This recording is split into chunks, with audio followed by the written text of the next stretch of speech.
तो पश्चिम बंगाल में अगले कुछ महीनों के अंदर विधानसभा चुनाव होने वाले हैं। माना जा रहा है कि अप्रैल महीने में कई चरणों में मतदान कराए जा सकते हैं।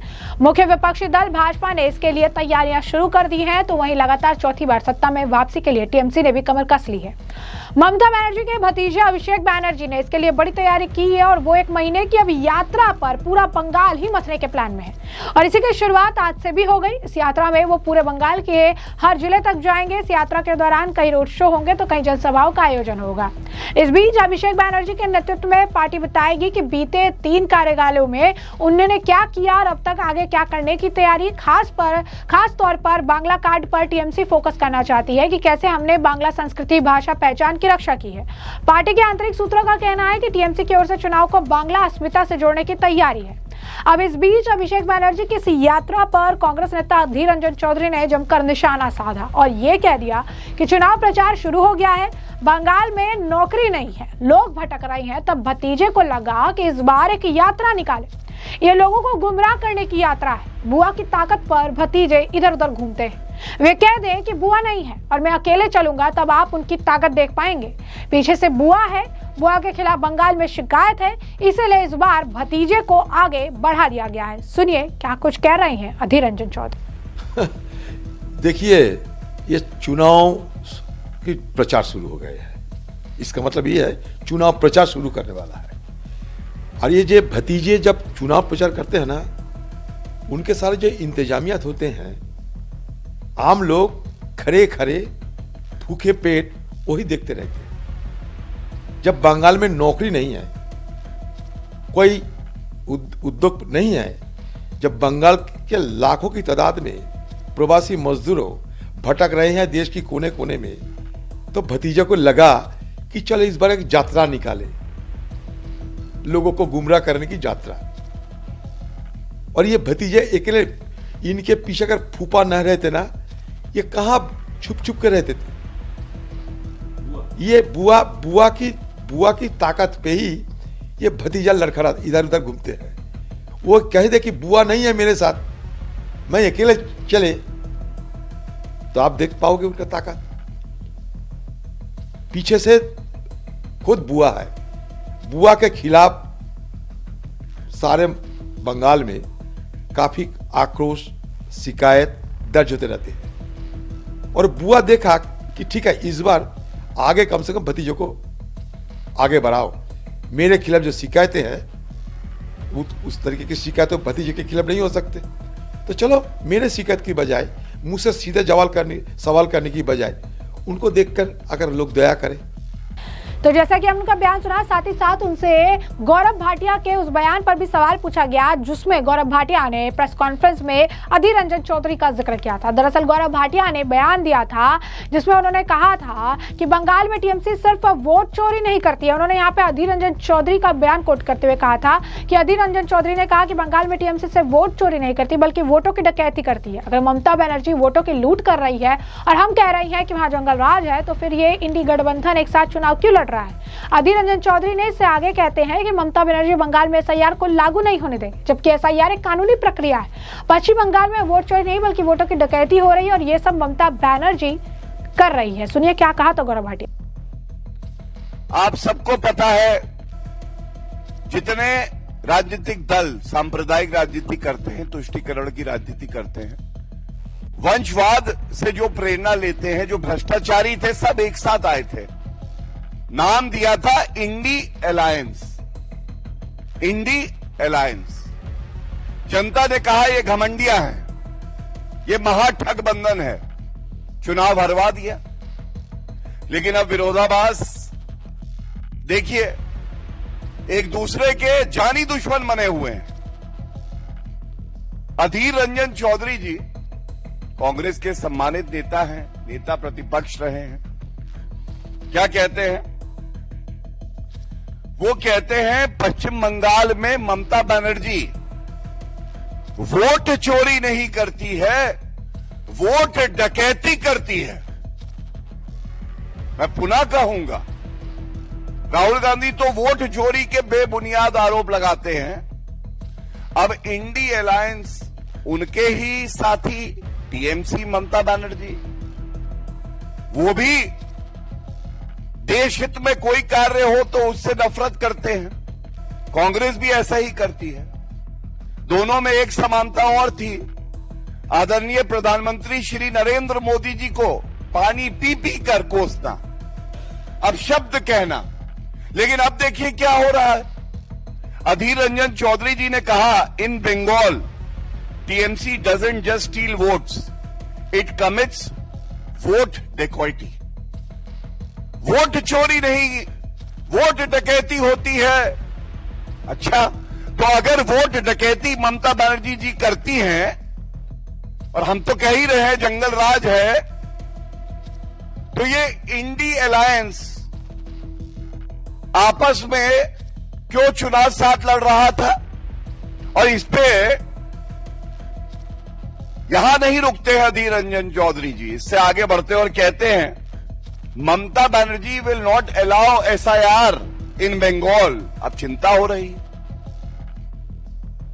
एसआईआर एक कानूनी प्रक्रिया है, जनता उसका स्वागत कर रही है।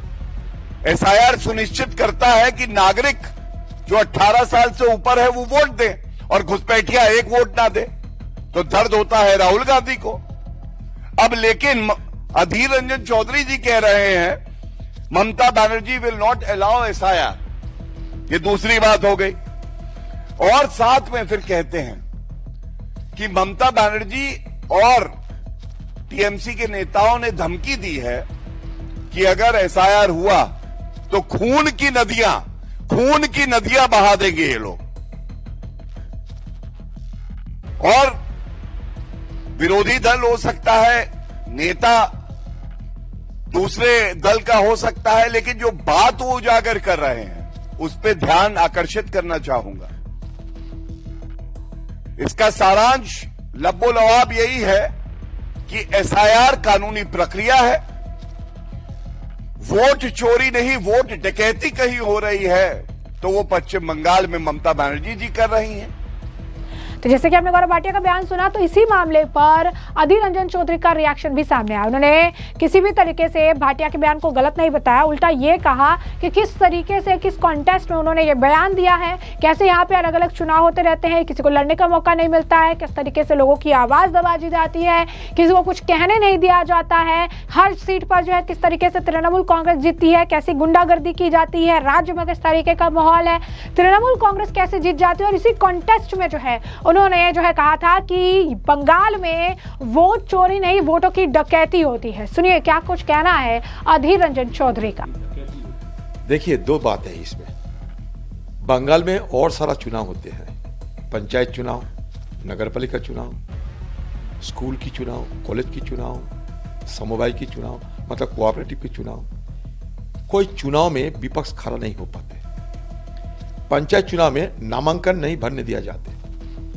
पंचायत चुनाव के दिन 60-70 लोगों को हत्या किया जाते, गिनती नहीं होते और जबरदस्ती जीत हासिल किया लिया जाते। क्यों? क्योंकि बंगाल में जो नगरपालिका चुनाव और पंचायत चुनाव होती है उसका किसकी अगुवाई में? State election commission. State election commission किसकी इशारे पे चलते हैं? सूबे की सरकार की इशारे पे। सूबे की सरकार की इशारे पे चलने वाला स्टेट इलेक्शन कमीशन जो पंचायत, नगरपालिका चुनाव, पंचायत चुनाव और बाकी सारे चुनाव की जो अगुवाई करते हैं वो सारे चोरी नहीं बल्कि डकैती होते हैं। मान लीजिए नामांकन अगर किसी को भरने नहीं दिए जाते, मैं चुनाव में खड़ा होना चाहते, फिर नामांकन मेरा भरने की इजाजत नहीं, क्योंकि मैं सत्तारूढ़ पार्टी के नहीं हूं। पंचायत चुनाव में अगर हिंसा ना हो, हम नामांकन भरने में कामयाब रहे, इसके लिए मैंने खुद हाईकोर्ट में जाके मैं प्लीड किया था, चीफ जस्टिस ऑफ हाईकोर्ट की मैं जाके खुद पैरवी किए थे। ये मेरा तजुर्बा है।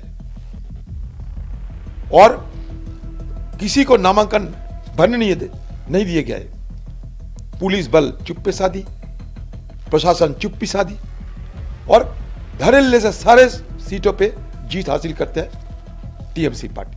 तो इसको क्या कहूं, चोरी कहूं या डकैती कहूं? मैं डकैती इसीलिए कह रहा हूं। एक जब कुछ बोलते हैं एक प्रेक्षापट रहती है, एक पृष्ठभूमि रहती है। इसको इस पृष्ठभूमि में जरूर कहा कि बंगाल में चोरी नहीं बल्कि डकाती होते हैं, क्योंकि चुनाव में हमें हिस्सा नहीं लेने देते।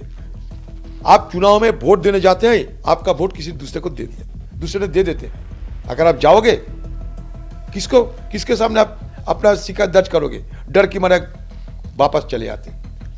विधानसभा चुनाव, लोकसभा चुनाव में हमारे इलेक्शन एजेंट को डरा के धमका के पुलिस से फर्जी केस लगा के चुनाव के दिन एजेंट नहीं बनने देते। तो चोरी कहूं या डकैती कहूं, किस संदर्भ पे मैं बात कर रहा हूं, इसको थोड़ा आप जिक्र करो। राहुल गांधी जी नेशनल लेवल पे चोरी कैसे होता है सारे बारीकी से बता दिए, और इसके लिए सारे देश भर में एक जागरूकता पैदा हुई, और सिर्फ देश नहीं दुनिया में भी ये देखे होंगे। ये अलग पहलू है, ठीक है। ये मेरे भतीजे पिछले बार ईडी दफ्तर में उनको बुलाए गए थे। 9 घंटे ईडी दफ्तर में सवाल जवाब करने के बाद जब ईडी दफ्तर से निकाले उन्होंने, तो तुरंत राहुल जी के और कांग्रेस के खिलाफ गाली बकने लगे, मतलब आलोचना करने लगे। ये इससे कुछ नहीं होगी। इस बार इलेक्शन कमीशन के दफ्तर गए, निकलते ही कांग्रेस राहुल गांधी सबको लेकर वो आलोचना करने लगे। भतीजे की आलोचना, भतीजे की शिकायत बीजेपी और चुनाव आयोग से ज्यादा लगता है उनकी बातों पर कांग्रेस की खिलाफ है। मेरा नेता राहुल गांधी है, मैं कांग्रेस पार्टी कार्य करता हूं। मेरे पार्टी के खिलाफ, मेरे नेता के खिलाफ अगर कोई बदजुबान निकाले, कोई अगर फिजूल इल्जाम लगाए, तो मैं एक कार्यकर्ता होने के नाते चुप नहीं। तो जैसा कि आपने अधीर रंजन चौधरी का भी बयान सुन लिया, वहीं आपको बता दें कि अभिषेक बैनर्जी लगातार बयानबाजी करते रहे हैं। जगह लगातार जो है SIR घुसपैठ के मुद्दे पर उल्टा जो है अमित शाह और तमाम नेताओं को घेरते रहे। इस बीच श्रीकांत मजूमदार ने भी इस मामले पर प्रतिक्रिया दी और उन्होंने अभिषेक बैनर्जी को घेरा। उन्होंने साफ तौर पर बता दिया, बीजेपी के बड़े नेता जो हैं वो लगातार सभी नेता ये दावा कर रहे हैं कि 2026 के चुनाव से तृणमूल कांग्रेस की विदाई पक्की है। इस बीच क्या कुछ कहना है श्रीकांत मजूमदार का भी सुनिए। বন্দ্যোপাধ্যায় জাতীয় নির্বাচন সাধারণ সম্পাদক তিনি বলছেন যে তিনি এসআইআর এর বিরুদ্ধে তিনি প্রচারে নামছেন এবং প্রতিটা জেলা থেকে তিনি যাবেন। क्या बोलेंगे इस विषय में? देखिए, एसआईआर के खिलाफ अगर कोई भी उनका विषय है तो इलेक्शन कमीशन को बताएं। इलेक्शन कमीशन को उन्होंने बताया, इलेक्शन कमीशन ने सबका जवाब दे दिया। कोई लॉजिकल क्वेश्चन वो उठा नहीं पाए। उसके बाद भी अगर लगता है कि इलेक्शन कमीशन सही नहीं है तो आप सुप्रीम कोर्ट जाइए। आपके इतने बड़े बड़े लॉयर है जो चोरी के इल्जाम से आपको बचाने के लिए उतर जाते हैं, वही लॉयर को लगाइए, देखिए कि किसमें कितना है दम।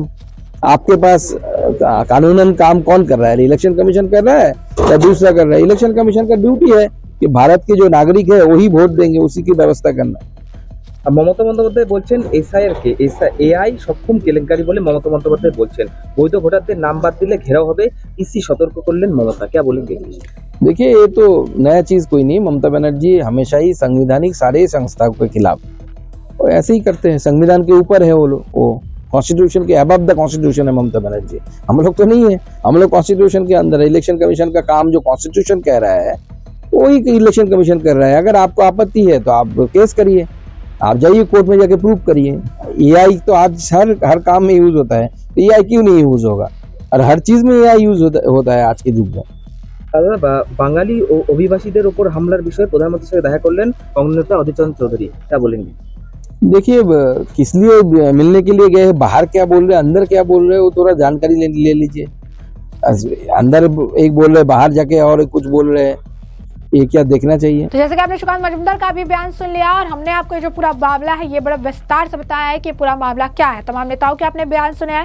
आपने देखा किस तरीके से अभिषेक बैनर्जी जो है आज से यात्रा निकाल रहे हैं और इस यात्रा को लेकर अधीर रंजन चौधरी का बयान सामने आया। उन्होंने इससे पहले ये भी कहा था कि राहुल गांधी हमारे नेता हैं, वो उनको कॉपी करने की कोशिश कर रहे हैं।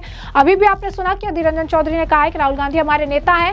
ज्यादातर अभिषेक बैनर्जी कहीं भी जाते हैं, निकलकर वापस आते हैं और कांग्रेस के खिलाफ जहर उगलना शुरू करते हैं, कांग्रेस के खिलाफ बोलते हैं। कोई हमारे नेता के खिलाफ बोलेगा तो हम नहीं सहेंगे। तो ऐसे में अब इस पूरे मामले पर आपकी भी जो राय हो कमेंट सेक्शन में एक कमेंट करके जरूर से जरूर साझा करिएगा। धन्यवाद।